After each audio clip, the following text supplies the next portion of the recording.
Pulso Global y Radio Costa Rica no se hacen responsables por las opiniones emitidas en este programa.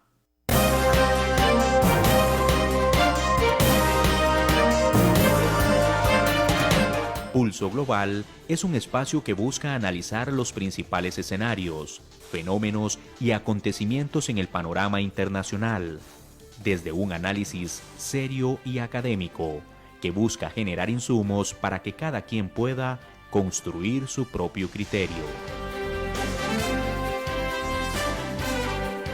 Porque comprender lo que pasa en el mundo y cómo incide en nuestro entorno es imperativo. Le invitamos a tomarle el pulso al acontecer internacional junto con nuestros analistas Gerald Solano, Percy Rodríguez y sus invitados.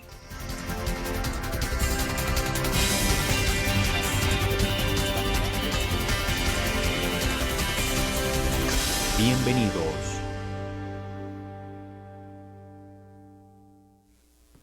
Hola a todos y todas, esperando que se encuentren muy bien. Les saludamos desde el programa Pulso Global, hoy en nuestra transmisión número 12 de este año 2021, con un invitado de lujo y un tema que estoy seguro les va a interesar muchísimo, como nos ha interesado a Percy y a mí en la preparación.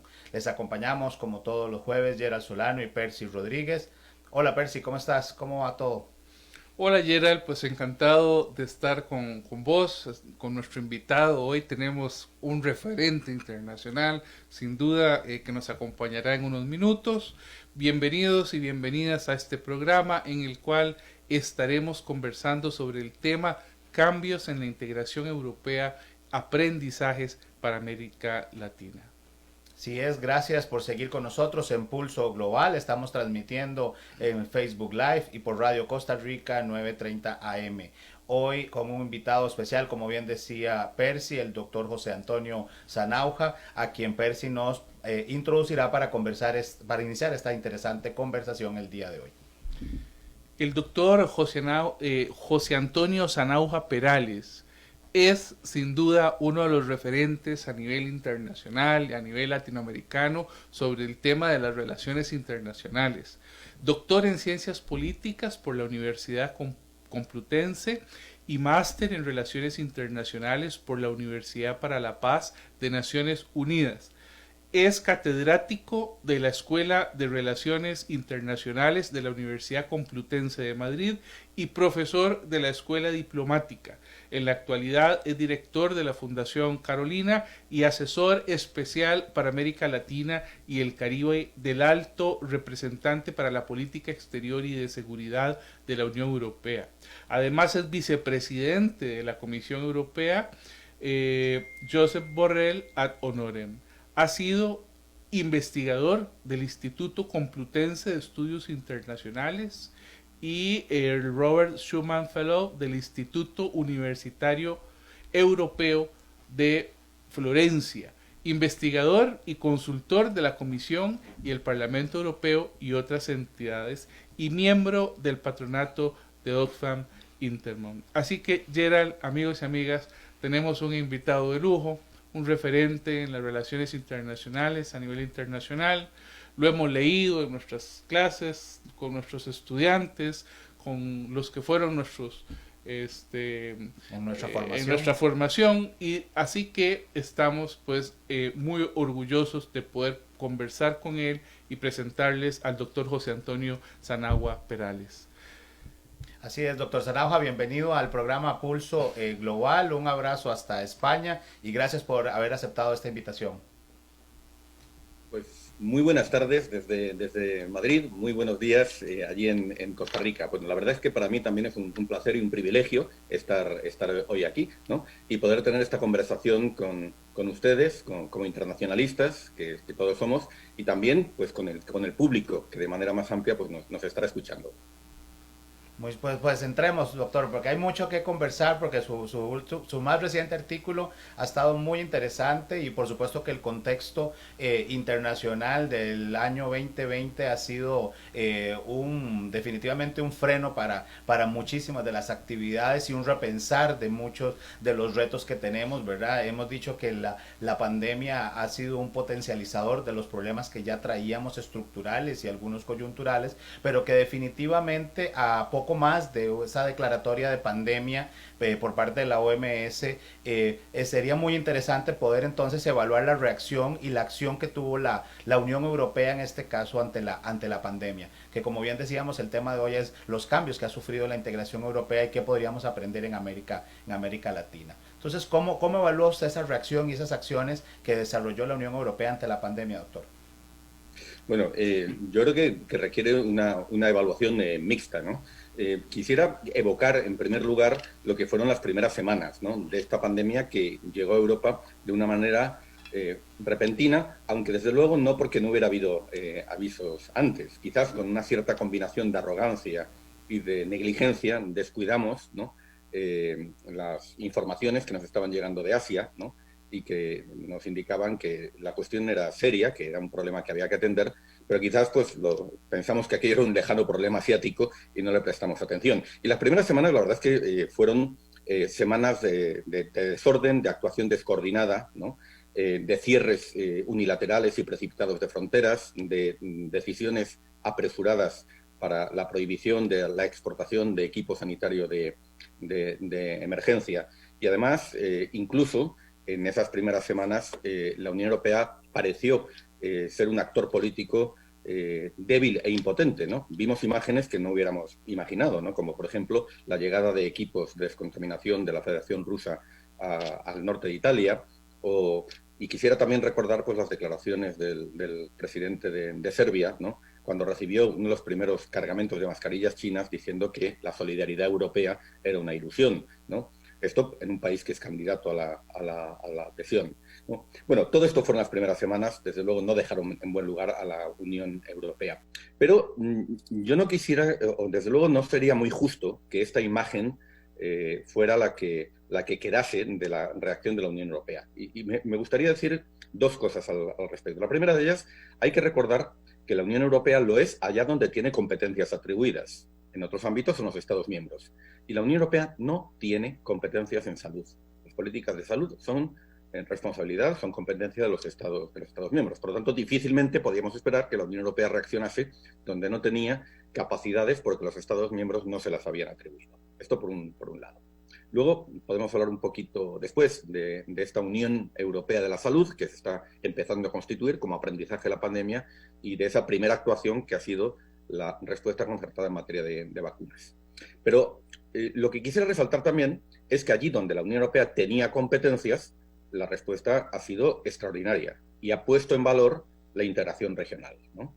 Yo distinguiré ahí muy brevemente, luego podemos entrar en detalle, dos momentos, ¿no? El primero de esos momentos es el fin de semana, mediados del 14, el 15 de marzo, muy poquito después de que la pandemia, de que se hubiera declarado la pandemia y que se hubiera en cierta forma declarado el cierre, el apagado temporal de las economías de Europa y también en otros países, ¿no? Bueno, ese apagado de las economías condujo al riesgo inmediato de un crack bursátil, ¿no?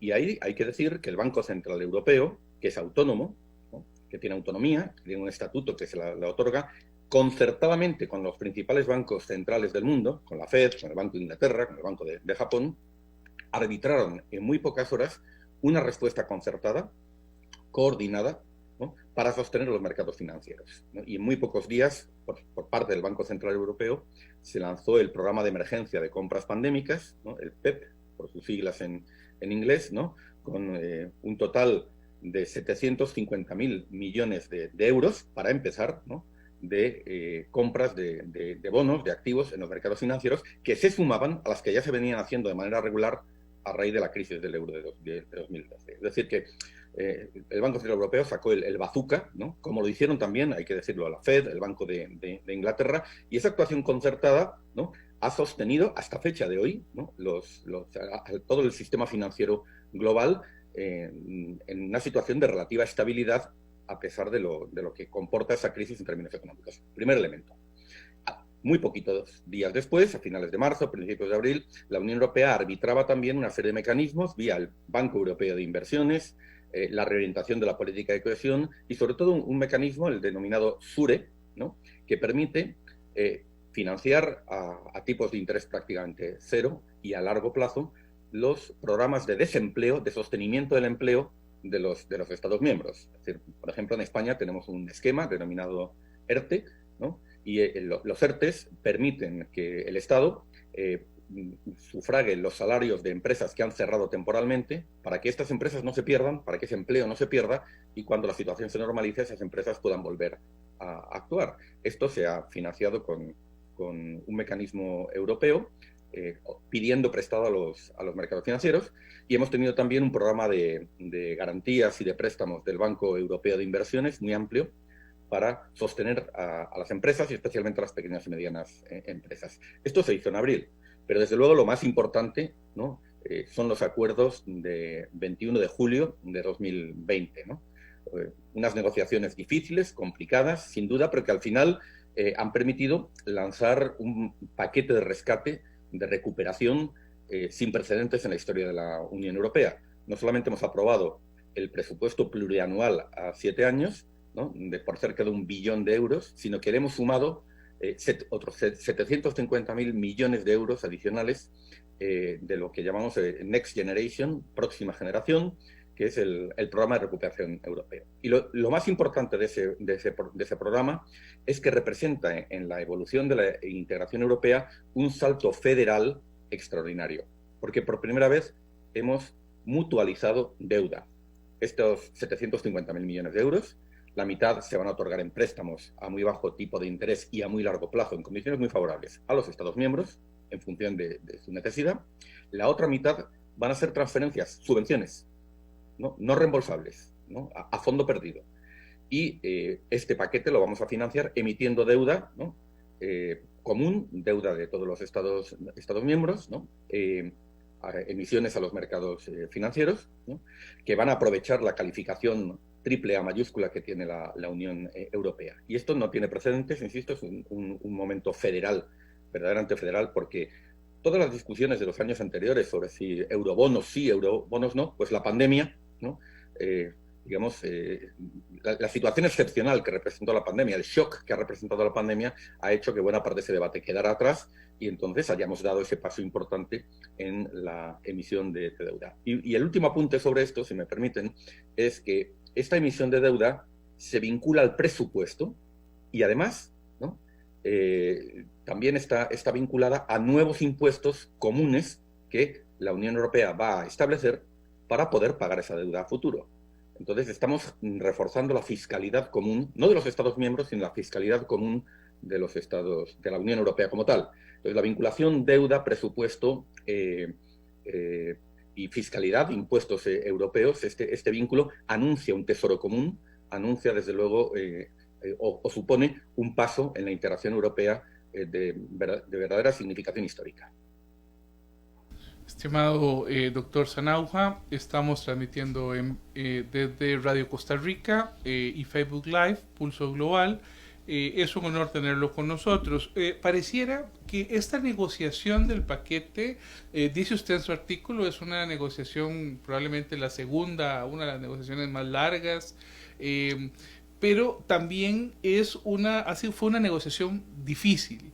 En su artículo usted menciona que Polonia, Hungría en algún momento estaban buscando aplicar vetos sobre alguna de las decisiones de la Unión, que incluso hubo una especie de, digamos, de amenaza en el sentido de que los otros países dijeron, bueno, si no, el fondo se aprueba fuera del marco de la Unión Europea. Esto me parece muy interesante porque podría ser, digamos, quizás una evidencia de que algo en la Unión Europea, digamos, ha sucedido que pudiera generarnos la percepción de algún tipo de crisis. En este artículo que usted escribe, En la revista Nueva Sociedad número 291 de enero y febrero del año 2021, que denomina Pacto Verde y Doctrina Sinatra, ¿por qué son importantes para América Latina?, usted menciona, doctor Sanauja, que, permítame citarlo puntualmente,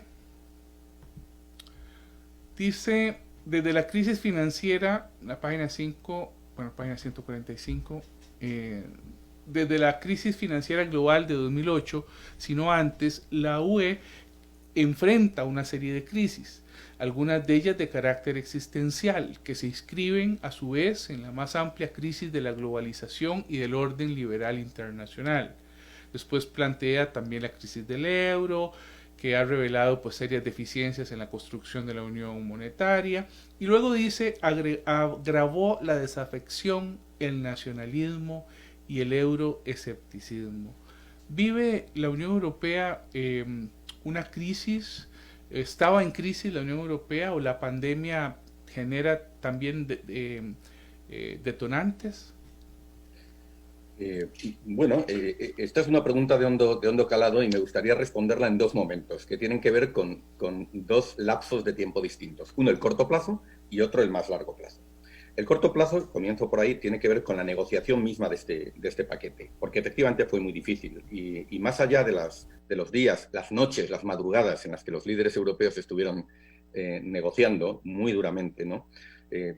Ya de las semanas anteriores se habían puesto las cartas sobre la mesa. Yo ahí, para alcanzar ese acuerdo, distinguiría tres líneas de fractura que finalmente, ¿no?, logramos superar y para lograr el acuerdo de los 27 en torno a este paquete común. La primera de ellas tenía que ver con la resistencia tradicional de Alemania a federalizar la deuda, a mutualizar la deuda, ¿no? Y bueno, pues hubo una primera propuesta española de un gran fondo de rescate. Esa propuesta prevía ya, como siempre ha defendido España, por otra parte, la emisión de deuda mutualizada, ¿no? Alemania tradicionalmente se había resistido a ello, ¿no?, entendiendo que podría generar riesgos innecesarios y comportamientos poco responsables en algunos de los países, era su posición tradicional. Pero ahí el momento clave, lo que algunos autores, algún medio de comunicación ha llamado el momento de la verdad para Alemania y para la canciller Merkel en particular, es cuando el Tribunal Constitucional alemán falla en una sentencia también histórica relativa a las compras de bonos del Banco Central Europeo. Y entonces la sentencia lo que dice es que esas compras no son proporcionadas y que se está haciendo recaer en el Banco Central Europeo la solución a una crisis que pasa fundamentalmente, o debería pasar, por los Estados miembros, que no se puede resolver de manera desproporcionada la crisis del euro, los problemas de la construcción europea en el terreno monetario y financiero, vía Banco Central y política monetaria, y que hay que hacerlo por la vía de la política fiscal, y que los Estados miembros tienen una responsabilidad ahí que no pueden eludir, no pueden traspasársela al Banco Central Europeo. Cuando el Tribunal Constitucional alemán emite esta sentencia, la posición de Alemania experimenta un giro de 180 grados. Y por primera vez Alemania, y en particular la canciller Merkel, acepta la emisión de deuda conjunta. Y esto abre el camino para el acuerdo. Primer elemento.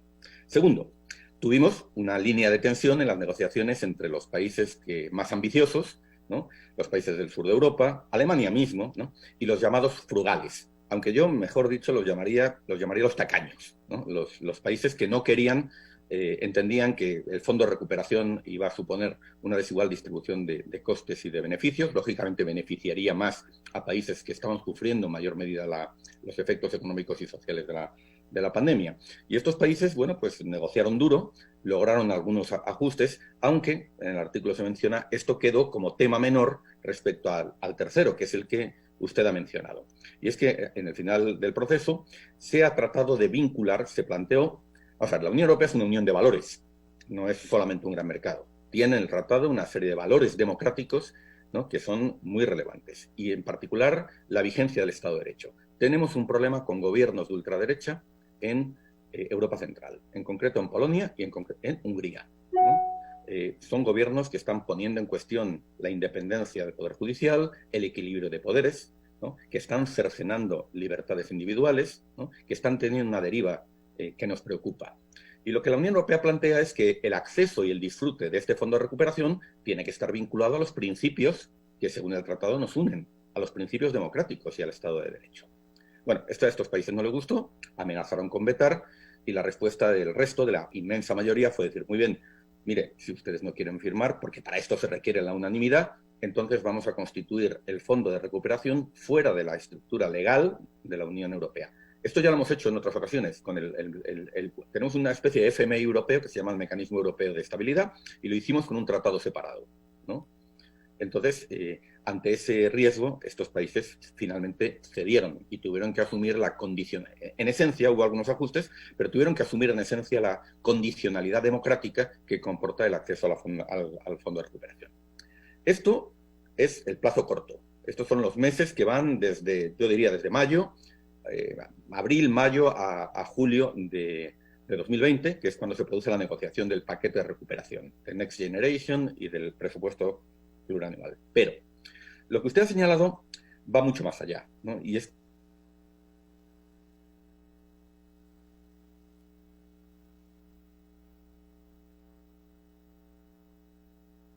está también, ¿no?, sumida en una crisis profunda. En cierta forma, la crisis que vive la Unión Europea es la crisis de la globalización. Paréntesis, ¿quién no está viviendo esa crisis? ¿No? Porque Estados Unidos tiene unas fracturas políticas muy relacionadas con las posiciones de unos y otros respecto a la globalización, que han conducido a la elección de Trump, otro líder de extrema derecha, ¿no?, que ha llevado al Partido Republicano a posiciones que nunca hubiéramos imaginado, y que ha terminado además su mandato de la peor manera posible, con sus seguidores asaltando el Capitolio, en unas imágenes que nunca hubiéramos imaginado que veríamos en un país como Estados Unidos, en un país que tiene a gala ser una democracia avanzada. Tenemos en América Latina también una situación muy complicada, porque el fin del ciclo de las materias primas, que es económicamente la forma en la que en América Latina se manifiesta la crisis de la globalización, ¿no?, ha conducido a una desafección democrática, al cuestionamiento muy amplio de los partidos políticos, de las instituciones, a una desconfianza ciudadana, desafección, crisis de representación, protestas sociales, ¿no?, de las que estamos viendo en muchos países, y también al ascenso de líderes de dudosas credenciales democráticas, como es el caso, aunque hayan llegado por elecciones, como es el caso de Jair Bolsonaro.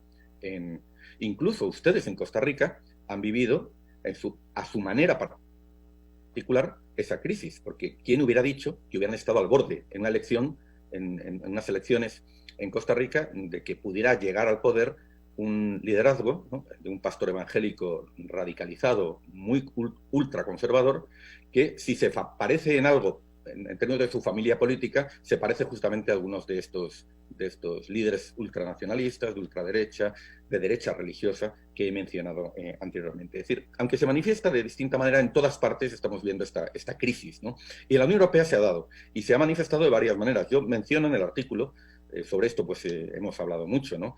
Fundamentalmente 3 momentos de esa crisis. La primera es la crisis del euro, ¿no?, que es la crisis demuestra efectivamente deficiencias institucionales, ¿no?, en la manera en que se construyó el euro, pero también la difícil inserción de la Unión Europea en una economía global muy financiarizada. La segunda de esas crisis es el Brexit, ¿no?, cuando el ascenso del euroescepticismo y el nacionalismo extremo lleva a algo que no imaginábamos que pudiera ocurrir, y es la salida del Reino Unido de la Unión Europea. Y ojo, que estas mismas fuerzas políticas han estado también a punto de alcanzar el poder en países como Francia. Recuerden que tuvo que ser Macron, con el apoyo prácticamente de todo el arco político, ¿no?, con un sistema de partidos, por cierto, pulverizado, ¿no?, pero tuvo que ser Macron el que por muy poco parase, ¿no?, la ofensiva de la ultraderecha que representaba a Marine Le Pen. Hemos tenido el caso de Italia, los tenemos también incluso en el gobierno, como he mencionado antes, en Polonia, o el caso más extremo, que es el de Hungría, con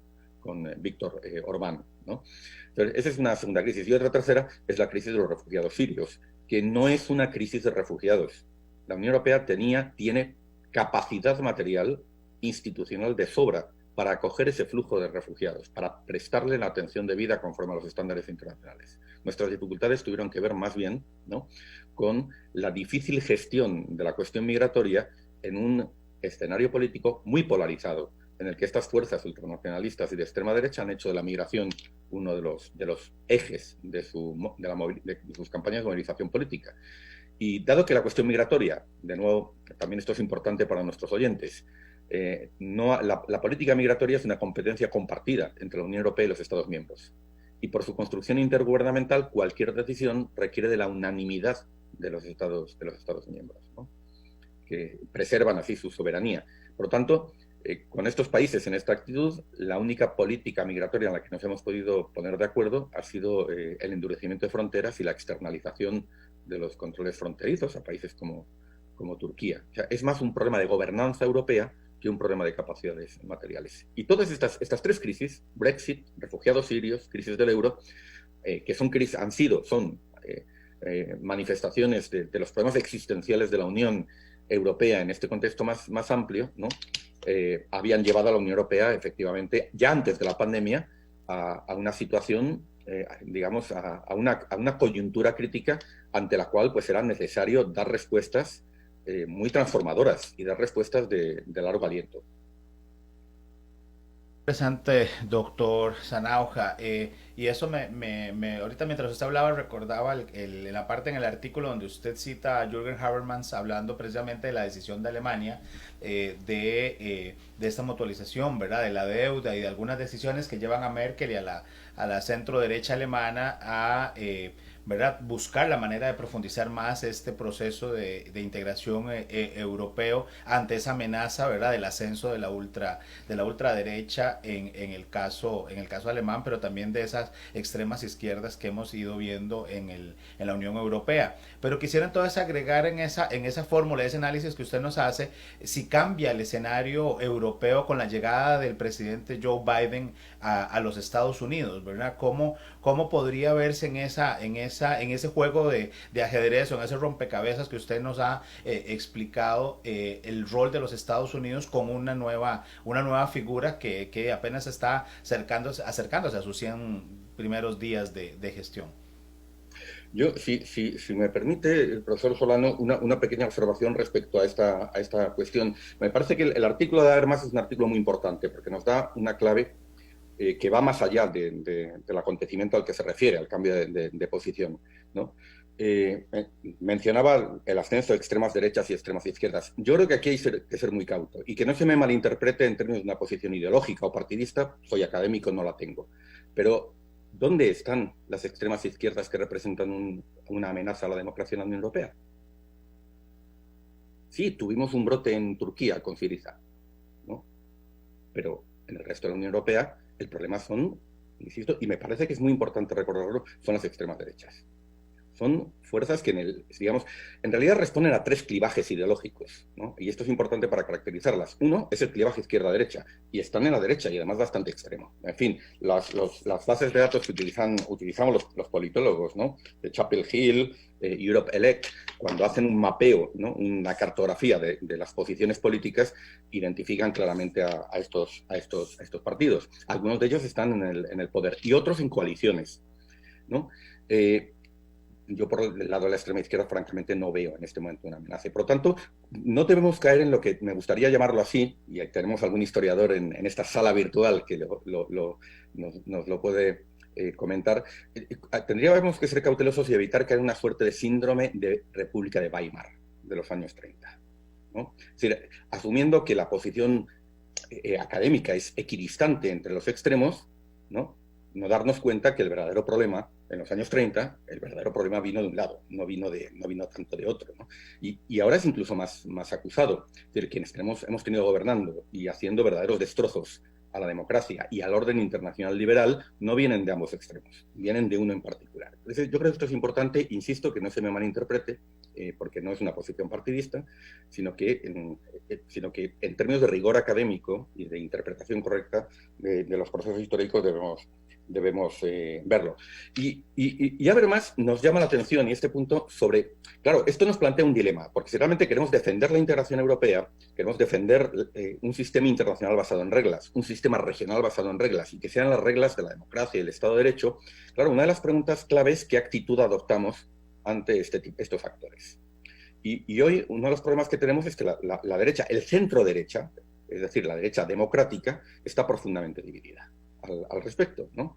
Entonces tenemos por una parte partidos de centro derecha que, temerosos de perder las elecciones, temerosos de ver al electorado ver erosionarse su base electoral por la derecha ante cuestiones como la migración, ante cuestiones como de carácter social, ¿no? Están naturalizando, asumiendo, blanqueando posiciones de extrema derecha. No hace mucho, a raíz del asalto de los radicales de extrema derecha al Capitolio, ¿no? De este trumpismo extremo en Estados Unidos, el politólogo Cas Mudde, que es probablemente el mayor especialista en extrema derecha que hay en este momento, en la ciencia política, decía que uno de los problemas de este año, y en concreto el problema del Partido Republicano, ¿no? Un partido de orden, ¿no? Es que había, digamos, asumido, blanqueado, hecho el caldo gordo, si me permiten la expresión coloquial, a esas derechas extremas. Esto está pasando en mi país. El partido de centro-derecha está coaligado, formando gobiernos, ¿no? Incorporando, naturalizando, normalizando a la extrema derecha franquista de Vox. Y esto es terrible. Fíjense qué diferencia con lo que hace la canciller Merkel y lo que hace Alemania. Alemania tiene un trauma histórico con esto. Alemania sabe que con estas cosas no se bromea. Alemania sabe, los alemanes saben en su mayoría, la CDU, el centro derecha alemán, sabe lo que es la extrema derecha. Lo han vivido en sus propias carnes. Entonces, la actitud que ellos han adoptado es completamente distinta. Han establecido una suerte de cordón sanitario frente al ascenso de Alternativa por Alemania, ¿no? No quieren ni oír hablar de ellos. Han cortado todos los posibles vínculos. Por supuesto, no entrarán en coalición con ninguna de estas fuerzas. Saben lo que son. Es decir, están cercanos al fascismo. Es una forma de fascismo del siglo XXI. No nos engañemos. Entonces, claro, Alemania tiene digamos, su actitud es totalmente distinta. Y Alemania siempre, esto también es otro dato importante, ha visto en la integración europea un seguro contra sí misma, contra sus fantasmas, contra, digamos, los fantasmas que reaparecen, ¿no? A partir de su legado histórico. Entonces, este reflejo es muy interesante y es lo que llama la atención Jürgen Habermas en su artículo. Es decir, que cuando Alemania se encuentra con que en el conjunto de la Unión Europea estas fuerzas están ascendiendo y están ascendiendo en la propia Alemania, cosa que sería es muy llamativo, lo que Alemania hace de manera casi instintiva es decir, bueno, ¿cuál es nuestra solución? ¿No? Profundizar la integración europea, ¿no? Ellos saben que no se les puede dejar solos.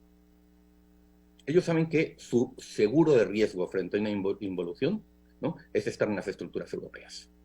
Y esto también, este es el elemento que ahora más llama la atención y yo creo que esto es un elemento muy importante para entender lo que se ha producido en estos meses, ¿no? Y bueno, al final la pregunta tenía que ver con Estados Unidos, si no recuerdo mal, ¿no? Porque quería disculpen, pero hacer estas precisiones, pero desde luego la salida de Trump, por un lado, bueno, representa la oportunidad de normalizar las relaciones con Estados Unidos, de nuevo, ¿no?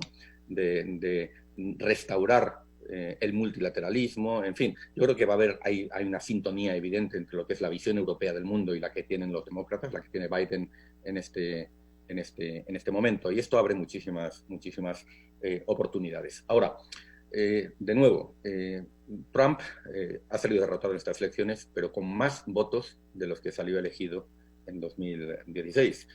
Pero hoy en realidad este problema lo tenemos dentro y yo creo que tanto Estados Unidos como la Unión Europea, el aprendizaje que estamos obteniendo es que hace falta una actitud más militante, ¿no? en la defensa de la democracia, en la defensa de los valores que nos unen. Una pequeña coda final. Cuando uno examina la Constitución alemana, la ley fundamental, ¿no? Como se la denomina, es lo que los politólogos llaman es una constitución militante, ¿no? Hay sistemas democráticos con constituciones militantes. Es decir, una constitución militante mira a ambos extremos y actúa, ¿no? De oficio, de una manera muy enérgica, contra aquellos que atentan contra la democracia. Por ejemplo, siendo un sistema democrático, Alemania, ¿no? Los servicios de seguridad alemanes han recibido la instrucción recientemente, ha aparecido en la prensa, ¿no? De seguir y vigilar a un partido que está en el Parlamento, está en el Bundestag, que es Alternativa por Alemania, porque la legislación alemana permite, ¿no? Hacer ese seguimiento, esa vigilancia de partidos que abiertamente cuestionan los principios democráticos. Otras democracias, como la española, no son militantes. La estadounidense no es militante. Es una democracia abierta y permite, ¿no? Que se expresen, actúen libremente, incluso aquellos que intentan derrocarla. Entonces, una diferencia importante. Entonces, bueno, mi impresión es que vamos a tener, a raíz de lo ocurrido en estos años, vamos a tener actitudes más militantes, ¿no?, en respecto a estas amenazas, incluso en democracias que constitucionalmente no lo son. Doctor Sanauja, compartimos con usted lo que planteaba, incluso en el análisis histórico, efectivamente uno siente en el presente un volver de algunas situaciones que se dieron en los años 30. De hecho, uno lo puede ver en el Parlamento Europeo, hay un aumento de los escaños, me parece que hay 40 o más escaños que ganó la ultraderecha, ¿verdad? En conjunto, eso que llama la ultraderecha, ¿verdad? Que es un grupo de ideologías que se manifiestan de forma distinta, unas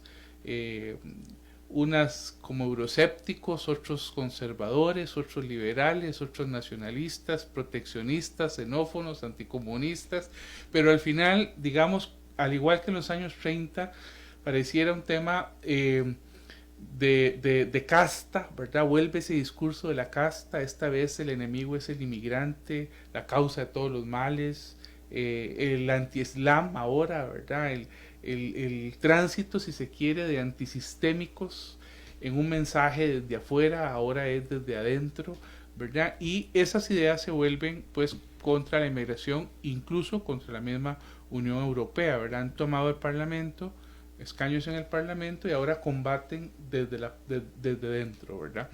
Bueno, quisiera mencionarle en el artículo que usted escribe, habla del Pacto Verde, es decir, parte de todas las negociaciones que en este momento se han logrado realizar en la Unión Europea para enfrentar pues no solo la COVID, sino también otros procesos. Usted plantea lo siguiente, dice: el Pacto Verde no es solo una política sectorial de mitigación y adaptación al cambio climático o de cuidado de la biodiversidad. Se trata, según la Comisión, de una estrategia integral para transformar la Unión Europea en una sociedad equitativa y próspera con una economía moderna, eficiente en el uso de los recursos y competitiva. Doctor Sanauja, ¿en qué consiste el Pacto Verde Europeo y cuál es el papel que desempeña en el contexto actual?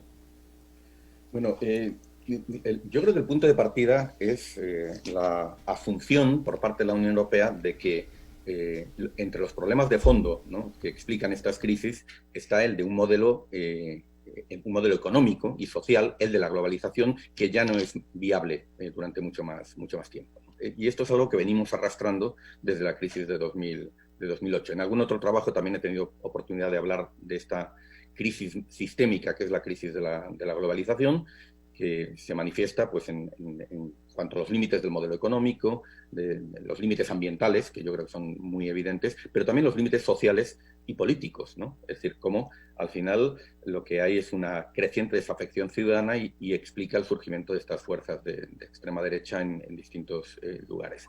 Ahora, hasta el cambio de ciclo político en la Unión Europea, la llegada de la nueva Comisión, von der Leyen, el nuevo Parlamento, la Unión Europea no había tenido la capacidad, ¿no?, de formular un proyecto para tratar de salir de esa situación, ¿no? Y esto es lo que representa el Pacto Verde Europeo. En realidad, la idea de un pacto, de un Green Deal, de un New Green Deal, tiene también evoca un periodo histórico muy concreto. De nuevo, aquí el guiño a la historia pues es muy evidente, son las políticas del New Deal de Roosevelt, ¿no?, que contribuyeron a salvar al capitalismo de sí mismo, ¿no?, y de sus crisis. Y yo creo que esta evocación es muy oportuna, porque en este momento lo que hay es una crisis sistémica de ese sistema, un capitalismo altamente globalizado y financiarizado, ¿no?, y al mismo tiempo que está encontrando unos límites ambientales muy evidentes. Un dato importante es que el sistema económico global lo han estado sosteniendo los bancos centrales, especialmente en su dimensión financiera, desde 2010-2012, a base de compras masivas de bonos, ¿no?, para sostener los precios de los activos de una manera bastante artificial, ¿no? Entonces, hoy sabemos que ya no podemos darle mucho más lapso de vida a un modelo que ha ido profundizando una pauta, un patrón de extracción de rentas. Los salarios no crecen, ¿no?, las rentas salariales, digamos, se han mantenido estancadas, ¿no? este modelo de empresa vinculada al interés del accionista, que genera valor para el accionista, ¿no? Trata de reducir costes salariales entre otros, generar beneficios que se inyectan en el sistema financiero y no se reinvierten y no generan salarios que sostengan la demanda efectiva, ¿no? Esto es un clásico. Esto desde el siglo XIX sabemos que periódicamente ocurre en la economía capitalista global, ocurrió en el 29, en los años 30, ahora está volviendo a ocurrir. Si hay mayor productividad, hay mayores rentas, pero la gente no tiene con qué comprar o se mantiene la demanda efectiva estancada, difícilmente se va a poder sostener el valor de los activos porque no va a haber beneficios futuros. A esto se le añaden otros factores. En las economías avanzadas, por ejemplo, nuestra perspectiva demográfica no augura tasas de crecimiento económico muy elevadas en el futuro. Bueno, todo eso y los límites ambientales. ¿Cómo salimos de todo esto? ¿No? Pues el Pacto Verde justamente es un proyecto de enorme alcance, ¿no? Y tiene, como efectivamente acaba de citar, no es una política ambiental de carácter sectorial, ni mucho menos. Tiene el elemento ambiental como eje, pero es muchas más cosas. En primer lugar, es un pacto social y político, ¿no? El propio documento aprobado por la Comisión lo dice, que uno de sus objetivos es restaurar la confianza entre la ciudadanía y las instituciones.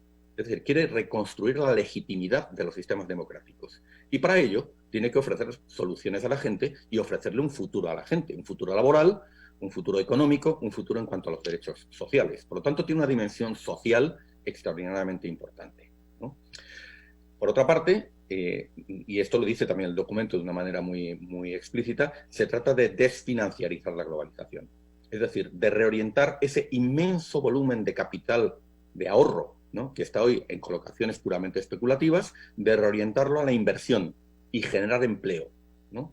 Y qué mejor puede hacerse para producir un nuevo círculo virtuoso de crecimiento económico y generación de empleo que promover una transformación de la economía hacia una economía más sustentable, economía circular y sobre todo transición energética. Por eso también, y esto es muy importante, el Pacto Verde Europeo es política industrial, ¿no? Y de hecho, buena parte de las iniciativas en esta materia tienen que ver con el fomento de sectores estratégicos como las energías renovables, como por ejemplo la electromovilidad, ¿no? Por decirlo de una manera muy directa, para que nuestros oyentes lo vean con toda claridad, no vamos a dejar que nuestros automóviles los fabriquen los chinos, nuestros automóviles eléctricos, ¿no? Es decir, lo vamos a hacer. Y esto requiere que el Estado asuma de nuevo un papel rector, un papel director, y que durante un periodo asuma los riesgos de esta transición, digamos, respaldando al sector financiero y reorientando el capital a colocaciones productivas y que generen empleo. Las energías alternativas, las energías renovables, esto es muy importante, ¿no? Hoy tenemos un parque que produce toda la energía eléctrica que necesitamos, ¿no? Pero es un parque que está en gran medida amortizado. Centrales de carbón, que estamos cerrando, hidroeléctricas, que requieren ya muy poco mantenimiento, algo más de centrales de gas de ciclo combinado, ¿no? Algunas nucleares, que ya básicamente hemos dejado de construir, nuevas nucleares, plantas nucleares, y que están en muchos casos amortizadas o próximas a alcanzar, a terminar su ciclo vital, su ciclo de amortización.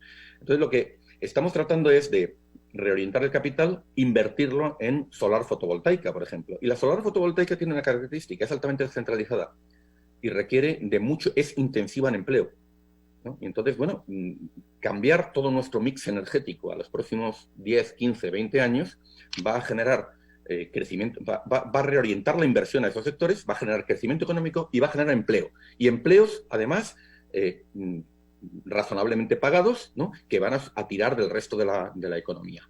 Por eso se parece al New Deal, solo que con un componente ambiental. Y este es el alcance ambicioso.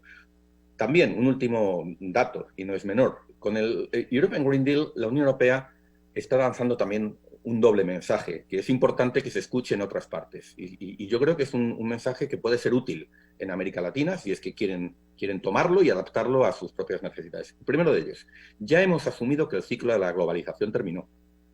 Esto ya no va más de cadenas productivas globales, transnacionalizadas, sino que esas cadenas globales se están replegando, ¿no?, a la cercanía y a la propia Unión Europea.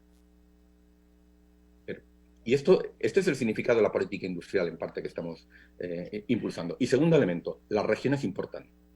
Lo regional importa. La integración regional es una herramienta extraordinariamente relevante para esa transición. Y la última coda de esta respuesta, un poquito larga, disculpen, ¿no? Y es que todo esto ya lo teníamos diseñado en la Unión Europea a finales de 2019, que es cuando se aprueba formalmente el Pacto Verde Europeo. Pero desde luego, cuando la pandemia llega, cuando aprobamos en julio el programa de recuperación europeo Next Generation, lo que hemos visto es una oportunidad para acelerar aún más este proceso, ¿no? Nos ha encantado leer en su artículo sobre la doctrina Sinatra, ¿verdad? En referencia a la canción My Way, la doctrina Borrell, que plantea el tema de, bueno, que la Unión Europea debe hacer las cosas a su manera. Quisiéramos preguntarle sobre China. ¿Qué papel juega China en la ecuación europea? Miren, en este momento el papel de la Unión Europea en el mundo se puede resumir en tres cifras, ¿no? 6, 20, 50. Somos el 6% de la población mundial. Somos el 20% del gasto social mundial. Perdón, el 20% de la producción mundial y el 50% del gasto social, en protección social mundial, ¿no? Pero con esas tres cifras, a futuro, ¿no?, la Unión Europea puede convertirse en un actor, sus Estados miembros, absolutamente irrelevante en el escenario internacional, ¿no? La proporción de población de la Unión Europea y de la producción va a ir en descenso y va a ser muy difícil sostener los niveles de protección social que tenemos en este momento y que aspiramos a seguir manteniendo. La única forma en la que la Unión Europea puede aspirar a seguir jugando un papel en la política internacional en el futuro es actuando unida y actuando de manera autónoma, ¿no? Y en definitiva eso es lo que está detrás de uno de los grandes proyectos, ¿no?, de la Unión Europea en este momento. De nuevo viene de antes de la pandemia, que es el concepto, la idea de la autonomía estratégica, ¿no? Se trata de asumir que volvemos a un mundo de política de poder, y que la Unión Europea en ese mundo tiene que jugar unida, ¿no?, para seguir siendo relevante, jugar con sus propios objetivos, no los de otros, no los de Estados Unidos, no actuar subordinada a Estados Unidos o eventualmente a China, ¿no? Y bueno, y esto es lo que el alto representante, Josep Borrell, ha denominado la doctrina Sinatra, ¿no? Porque, digamos, la Unión Europea quiere en ese contexto actuar a su manera, ¿no?, de forma autónoma, y de ahí la evocación de la canción My Way. Un elemento muy importante de esta doctrina Sinatra es una reevaluación del sistema internacional, ¿no? Y nosotros desde la Unión Europea no aceptamos la narrativa de bipolaridad en ascenso. Esta idea de que el mundo va a estar gobernado o va a estar supeditado a la competencia estratégica entre Estados Unidos y China. Primero, esto es analíticamente incorrecto. Y segundo, como tantas otras cosas en política internacional, no es una descripción objetiva y científica, sino que es una narrativa de poder que sirve a determinados intereses. Y fíjense si no la utilización que se ha hecho de esta idea de la competencia de China y de la nueva Guerra Fría ha sido uno de los ejes de la campaña electoral, nada menos que de Donald Trump, ¿no? Es decir, que más evidente a qué propósito servía no podía ser, ¿no? Entonces nosotros no aceptamos esta narrativa, en primer lugar porque es analíticamente incorrecta. El mundo, afortunadamente, es más diverso, más plural, más complejo, más transnacionalizado, más interdependiente, y no se puede leer únicamente en términos de categorías de hace 50 años como la categoría de polaridad. Y segundo, es que si fuera así y aceptáramos esa narrativa, los europeos, por cierto, como los latinoamericanos, de antemano nos estamos colocando en una posición de subordinación estratégica, ¿no?, supeditados a esa competencia de poder.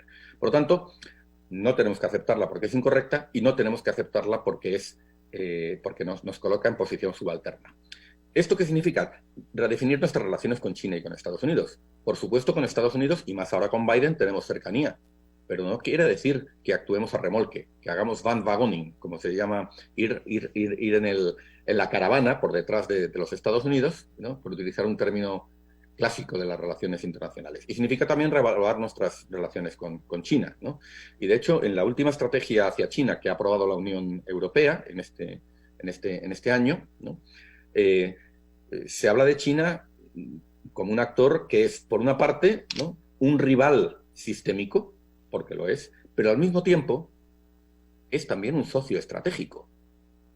O sea, ¿qué quiere decir esto? Tenemos que estar permanentemente observando a China y a esa política más nacionalista, más asertiva, incluso en algunos casos más agresiva que está desplegando. Una China que ya no habla del ascenso armónico, sino que está desplegando una política de poder que nos inquieta. Y debemos entonces actuar con esas lógicas. Como dice el alto representante, hablar con el lenguaje del poder con China. Pero al mismo tiempo, sabemos que China y la Unión Europea tenemos un nivel de interdependencia económica extraordinariamente alto. Y que es en interés nuestro e interés de los chinos que ese nivel de interdependencia se mantenga y que sea bien gestionado. Sabemos también que determinados retos globales, como el del cambio climático, como el de la gestión del comercio internacional, el restablecimiento de las reglas o la reforma de las reglas del sistema internacional, tenemos que hacerlo con China. Y tendremos que negociar con China y tendremos que llegar a fórmulas satisfactorias con China. Y China también lo sabe. Esto no va de una lectura simplista de competencia de poder, como en la época de la Guerra Fría de los años 50. Esto es más complejo, ¿no? Aceptemos la complejidad, ¿no? Y desde una perspectiva de autonomía estratégica, desde una perspectiva de soberanía estratégica, ¿no? Reevaluemos nuestra relación con China, ¿no? Y definémosla con toda su complejidad, a nivel sistémico para unas cosas, socioestratégico también para otras. Efectivamente, muy interesante, doctor Sanauja. Podríamos seguir hablando por horas, pero bueno, el tiempo en radio es nuestro enemigo. Así que quisiéramos cerrar con la pregunta que en toda esta ecuación que usted nos ha mencionado, en ese escenario, ¿qué significa o qué papel juega América Latina? Y ahí le pediría que en unos 2 minutos máximo nos pueda hacer alguna conclusión general, que yo sé que eso es difícil, pero como le digo, en la radio el tiempo cuenta. Bueno, este es el asunto que más tiempo me ocupa en las conversaciones y en el trabajo con el alto representante y con su equipo en Bruselas. Es una relación paradójica, porque por una parte, por decirlo de una manera muy sintética, no hay otra región del mundo con la que la Unión Europea tenga unas relaciones tan intensas, tan diversificadas, tan institucionalizadas como América Latina.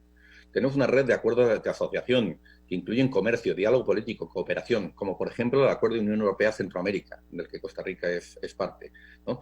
Somos el principal inversor. Tenemos en América Latina un stock de inversiones, la Unión Europea y sus Estados miembros, que es superior al que los europeos tenemos en Rusia, China e India juntos, ¿no? Tenemos una afinidad de valores extraordinaria. Es decir, hay muchos elementos, ¿no?, que están ahí, pero al mismo tiempo son unas relaciones muy insatisfactorias, están a muy bajo nivel y necesitamos reactivarlas. Pongo simplemente algunos ejemplos, ¿no? Desde 2015 no tenemos diálogo político. La fractura regional en torno a Venezuela impidió que se celebrara la cumbre Unión Europea-América Latina, la Unión Europea-CELAC, para ser más exactos, ¿no?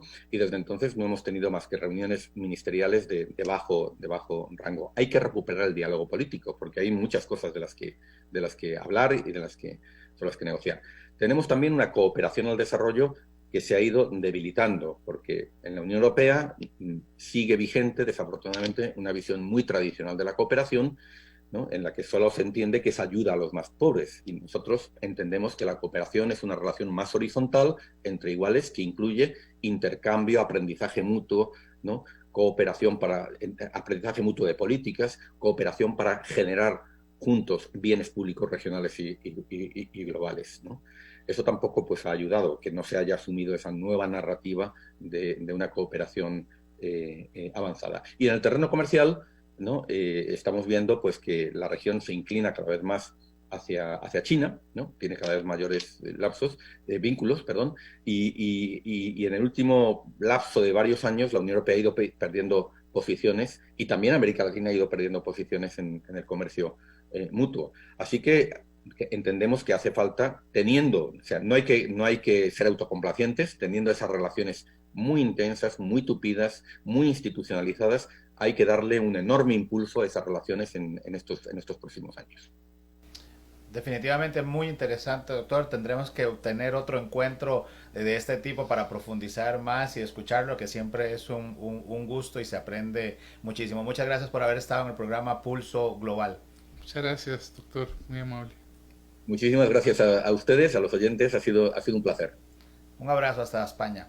Bueno, de esta forma hemos llegado al final de nuestro programa Pulso Global. Esperamos que lo hayan disfrutado. Les invitamos a dejar sus comentarios y consultas y a compartirlo en sus redes sociales.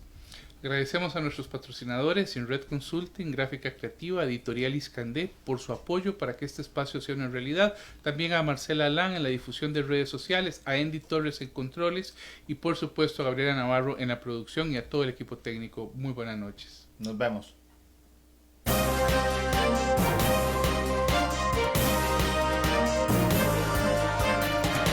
Esto fue Pulso Global. Gracias por acompañarnos en una transmisión más. Le invitamos a sintonizarnos el próximo jueves a las 7 de la noche por Facebook Live y Radio Costa Rica 930 AM para llevar juntos el pulso al acontecer internacional.